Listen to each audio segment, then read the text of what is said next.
जय श्री कृष्ण, जय श्री कृष्ण। तो आप लोग सुने श्रीमद् भगवद गीता का 7वां अध्याय, और 7वें अध्याय में भगवान श्री कृष्ण कहते हैं, क्या कहते हैं आप लोग सुनेंगे। पहला और दूसरा श्लोक में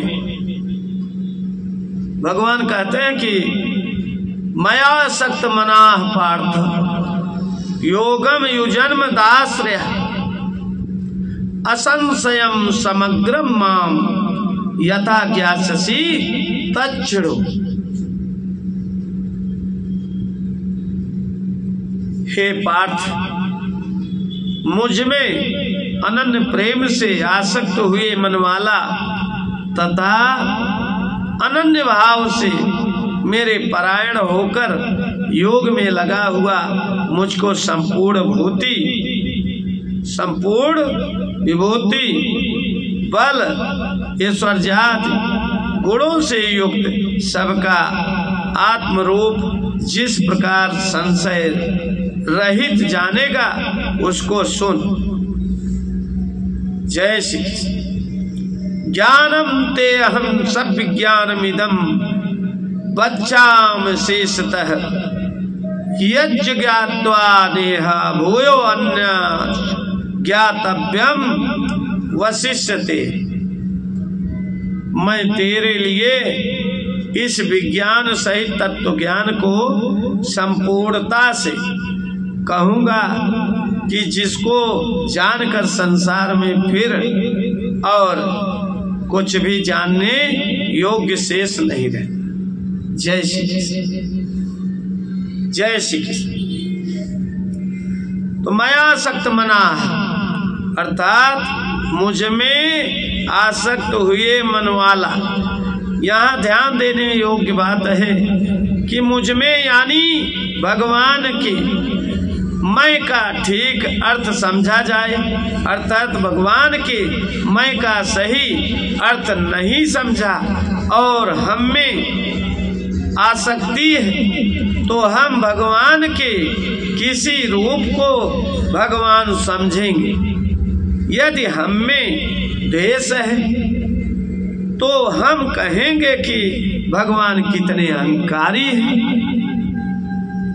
इससे इस प्रकार अगर हमारे चित्त में राग होगा तो हम श्री कृष्ण की आकृति को पकड़ेंगे, और अगर द्वेष होगा तो श्री कृष्ण को अहंकारी समझेंगे। तो श्री कृष्ण कह रहे हैं कि मुझ में आसक्त जब तक श्री कृष्ण का मैं समझ में नहीं आता, अथवा जब तक श्री कृष्ण के मैं की तरफ नजर नहीं है, तब तक श्री कृष्ण के इशारे को हम ठीक से नहीं समझ सकते। सच पूछो तो श्री कृष्ण का मैं वास्तव में सबका मैं है।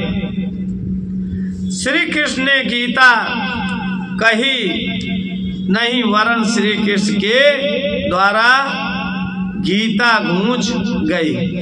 हम जो कुछ करते हैं हम या तो अनुकूल करते हैं या तो प्रतिकूल करते हैं।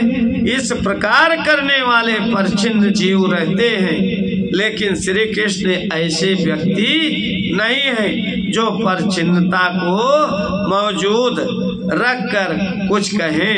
श्री कृष्ण के जीवन में अत्यंत सहजता है, स्वाभाविकता है, तभी तो वह कह सकते हैं कि मयासक्त मनाः मयासक्त मना बनो।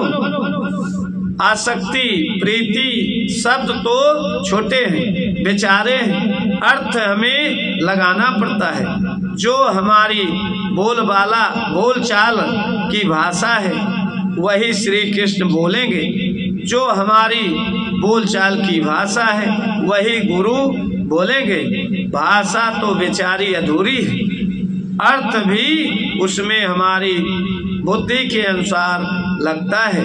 लेकिन हमारी बुद्धि जब हमारे व्यक्तित्व का, हमारे देह के दायरे का आकर्षण छोड़ देती है, तब हम कुछ समझने के लिए के काबिल हो पाते। और जब हम समझने के काबिल होते हैं तब यही समझा जाता है कि हम जो समझते हैं वह कुछ नहीं है, और आज तक हमने जो कुछ जाना है, जो कुछ समझा है, वह कुछ नहीं है। क्योंकि जिसको जानने से सब जाना जाता है उसे हमने अभी तक नहीं जाना। जिसको पाने से सब पाया जाता है उसको नहीं पाया। बुद्धि में जब तक अकड़ होती है तब तक तुच्छ जानकारियां रखकर हम अपने को जानकर विद्वान और ज्ञानी मान लेते हैं। अगर बुद्धि में परमात्मा के लिए प्रेम होता है, आकांक्षाएं नहीं होती है, तो हमने जो कुछ जाना है, जिसकी कुछ कीमत नहीं लगती, वरन जिससे जाना जाता है, उसको समझने के लिए हमारे पास समता आती है। भाषा तो ठीक हो सकती है कि हम ईश्वर से प्रेम करते हैं, किंतु सचमुच में ईश्वर से प्रेम है कि पदार्थों को सुरक्षित रखने के लिए हम ईश्वर का उपयोग करते हैं। हमारी आसक्ति परमात्मा में है कि नश्वर जीवों को पाने में है। जब तक नश्वर चीजों में आसक्ति होगी, नश्वर चीजों में प्रीति होगी और मिटने वालों का आश्रय होगा, तब तक अमिट तत्व का बोध नहीं होगा।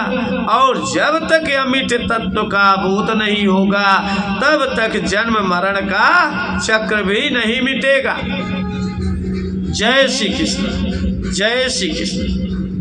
तो आज हम अपनी वाणी को यहीं विराम देते हैं। कल इसके आगे आप लोगों के साथ शेयर करेंगे। जय श्री कृष्ण, जय श्री कृष्ण। यूट्यूब चैनल पे आप लोग सुनेंगे और अच्छा लगेगा तो आप लोग ज़्यादा से ज़्यादा सब्सक्राइब करें। जय श्री कृष्ण, जय श्री कृष्ण, जय श्री कृष्ण।